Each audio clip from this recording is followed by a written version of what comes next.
गरीब माँ का दाल रोटी ढाबा। रोजाना की तरह शाम के 7 बजे से राजू के ढाबे पर भीड़ लग जाती थी, जिसकी सबसे बड़ी वजह थी राजू के ढाबे की दाल तड़का।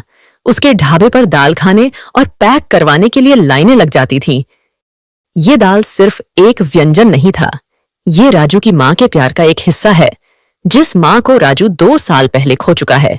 राजू का ढाबा आज उसकी माँ की तड़का दाल की वजह से प्रसिद्ध हुआ था।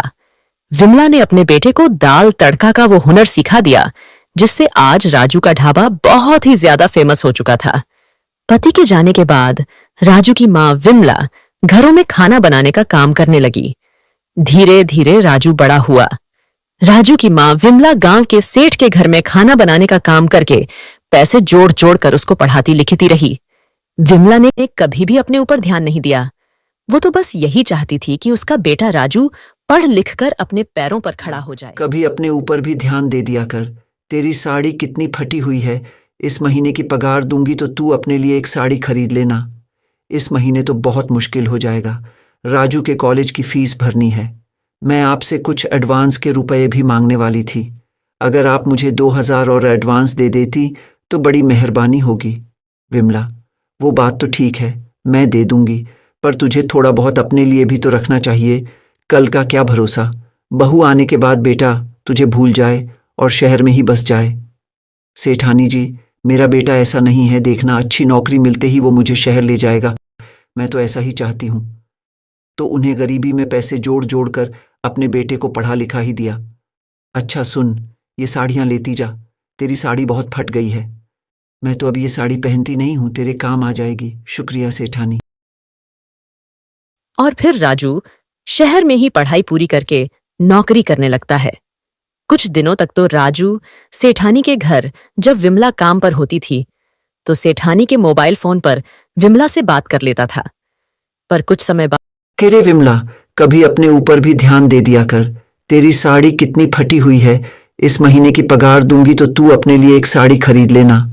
इस महीने तो बहुत मुश्किल हो जाएगा। राजू के कॉलेज की फीस भरनी है। मैं आपसे कुछ एडवांस के रुपए भी मांगने वाली थी। अगर आप मुझे 2000 और एडवांस दे देती तो बड़ी मेहरबानी होगी। विमला, वो बात तो ठीक है, मैं दे दूंगी, पर तुझे थोड़ा बहुत अपने लिए भी तो रखना चाहिए। कल का क्या भरोसा, बहू आने के बाद बेटा तुझे भूल जाए और शहर में ही बस जाए। सेठानी जी, मेरा बेटा ऐसा नहीं है, देखना अच्छी नौकरी मिलते ही वो मुझे शहर ले जाएगा। मैं तो ऐसा ही चाहती हूँ। तो उन्हें गरीबी में पैसे जोड़ जोड़ कर अपने बेटे को पढ़ा लिखा ही दिया। अच्छा सुन, ये साड़ियाँ लेती जा, तेरी साड़ी बहुत फट गई है। मैं तो अब ये साड़ी पहनती नहीं हूँ, तेरे काम आ जाएगी। शुक्रिया सेठानी। और फिर राजू शहर में ही पढ़ाई पूरी करके नौकरी करने लगता है। कुछ दिनों तक तो राजू सेठानी के घर जब विमला काम पर होती थी तो सेठानी के मोबाइल फोन पर विमला से बात कर लेता था। पर कुछ समय बाद उसका मोबाइल पर फोन आना बंद हो गया। सेठानी जी, राजू का कोई फोन तो नहीं आया।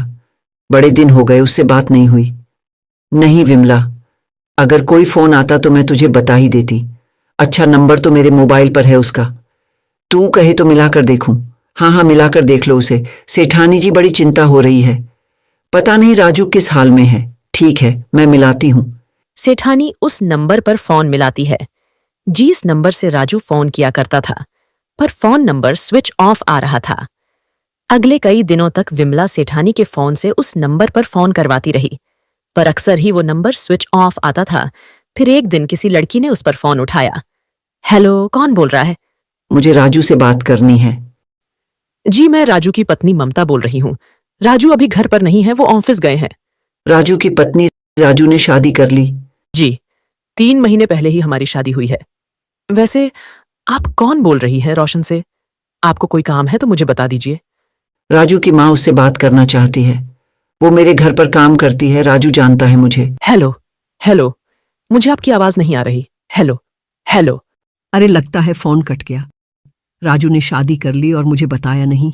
अब मेरे अपने बेटे ने मुझे नहीं बताया। ऐसा कैसे हो सकता है? कहाँ जा रही है? अरे सुन तो, दोबारा मिलाऊं विमला क्या? ने सेठानी की बात को नहीं सुना। वो तो बिल्कुल ही सदमे में चली गई थी। विमला घर आ जाती है।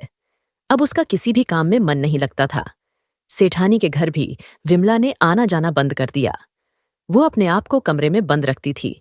धीरे धीरे 1 साल निकल गया। फिर एक दिन राजू गांव आया, पर विमला की हालत बहुत खराब थी। वो बहुत ज्यादा बीमार हो चुकी थी। माँ, तुमने अपना क्या हाल बना लिया है? रोशन मेरे बेटे, तू आ गया। हाँ माँ, आज तुम्हारा बेटा बहुत परेशानी में है। माँ, मेरी नौकरी छूट गई। पैसों की बहुत तंगी है माँ। मैं बहुत परेशान हूँ। किस मुंह से तुम्हारे पास आता?